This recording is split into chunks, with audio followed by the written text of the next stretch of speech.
PC notification ಆದ ಕೂಡಲೇ ನಾನು ಒಂದು ವಿಡಿಯೋ ಮಾಡಿ ಹಾಕಿದ್ದೆ ರೀ. ಏಜ್ ರಿಲ್ಯಾಕ್ಸೇಷನ್ ಎಷ್ಟು ಐತಿ, ಹೈಟ್ ಎಷ್ಟು ಇರಬೇಕಾ, ವೇಟ್ ಎಷ್ಟು ಇರಬೇಕಾ ಅಂತೇಳಿ ಫುಲ್ ಡೀಟೇಲ್ ಆಗಿ ಎಲ್ಲರೂ ಒಂದು ವಿಡಿಯೋ ಮಾಡಿ ಹಾಕಿದ್ದೆ. ಅದನ್ನ ಆಲ್ಮೋಸ್ಟ್ ಎಲ್ಲರೂ ನೋಡಿದಾರ. ಆದ್ರೆ ಈಗ ಹೊಸವಾಗಿ ಯಾರು ಬರಾಗತ್ತಲ್ಲ ಅವ್ರ ಮತ್ತೆ ಕೇಳಾಗತ್ತಾರ, ಅಕ್ಕ ಹೈಟ್ ಎಷ್ಟು ಇರಬೇಕಾ, ವೇಟ್ ಎಷ್ಟು ಇರಬೇಕಾ, ಏಜ್ ಲಿಮಿಟ್ ಎಷ್ಟು ಐತಿ ಲೇಡೀಸ್ಗೆ ಅಂತ ಹೇಳಿ.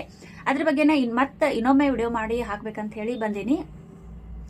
ಫಸ್ಟ್ ನೀವು ಏಜ್ ಲಿಮಿಟ್ ಅಂತ ನೋಡಿದ್ರೆ ಜನರಲ್ದವ್ರಿಗೆ 33 ಏಜ್ ರಿಲ್ಯಾಕ್ಸೇಷನ್ ಐತಿ. ಆಮೇಲೆ 2A 2B 3B ಅವೇನದಾವಲ್ಲ SC ST OBC ಅವ್ರಿಗೆ 35 ಐತಿ, ಅದರ್ಸ್ಗೆ 38 ಐತಿ. ಹಂಗ ಹೈಟ್ ಬಗ್ಗೆ ನೋಡ್ಬೇಕಂತ ಹೇಳಿದ್ರೆ ಬಾಯ್ಸ್ಗೆ 168 ಇರಾಕನ ಬೇಕ, ಗರ್ಲ್ಸ್ ಬಂದ್ಬಿಟ್ಟು 157 ಸೆಂಟಿಮೀಟರ್ ಇರ್ಬೇಕ. ಹಂಗ ವೇಟ್ ಬಗ್ಗೆ ಕೇಳಾಗತ್ತಿದ್ರಿ. ಗರ್ಲ್ಸ್ಗೆ 45 ಅಂತೂ ಮಿನಿಮಮ್ ಇರಾಕನ ಬೇಕಾ, ಕಡಿಮೆ ಅಂದ್ರೂ 45 ಇರಾಕ ಬೇಕಾ. ಅದಕ್ಕಿಂತ ಜಾಸ್ತಿ ಇದ್ರೂ ಏನ್ ಪ್ರಾಬ್ಲಮ್ ಇಲ್ಲ. ಕಡಿಮೆ ಇತ್ತಪ್ಪ ಅಂತ ಹೇಳಿದ್ರೆ ನೀವು ಫಿಸಿಕಲ್ ಬರೋ ಅಷ್ಟೊತ್ತಿಗೆನ ವೇಟ್ ಗೇನ ಮಾಡ್ಕೋಬಹುದು. ಹೈಟ್ ಮಾತ್ರ 157 ಇರಾಕ ಬೇಕಾ. ಅದಕ್ಕಿಂತ ಕಡಿಮೆ ಇತ್ತಪ್ಪ ಅಂತ ಹೇಳಿದ್ರೆ ನೀವು ಅಪ್ಲೈ ಮಾಡಕ್ ಹೋಗ್ಬೇಡ್ರಿ, ಸುಮ್ಮ ವೇಸ್ಟ್.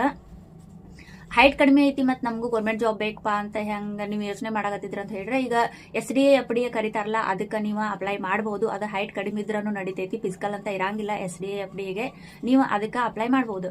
PC PSI ಅಂತ ಹೇಳಿದ್ರೆ ಅದಕ್ಕೆ ಪರ್ಟಿಕ್ಯುಲರ್ ಆಗಿ ಇಷ್ಟ ಇರಬೇಕಂತ ಹೈಟ್ ಐತಿ. 157 ಇರಾಕ ಬೇಕಾ ಗರ್ಲ್ಸ್ಗೆ, 168 ಬಾಯ್ಸ್ಗೆ ಇರಾಕನ ಬೇಕಾ. ಹಿಂಗಾಗಿ PC ನನಸಾಗ್ಲಿಲ್ಲ ಅಂದ್ರೆ ನಡಿತೈತಿ. ನಿಮ್ಗೆ SDA FDA ಫಿಸಿಕಲ್ ಯಾವ್ದು ಇರಂಗಿಲ್ಲ, ಆ ಎಕ್ಸಾಮ್ ಅನ್ನ ನೀವು ಕ್ರ್ಯಾಕ್ ಮಾಡ್ಕೊಂಡ ನಿಮ್ಮ ಗೌರ್ಮೆಂಟ್ ಜಾಬ್ ನನಸನ್ನ ಮಾಡ್ಕೋಬಹುದು.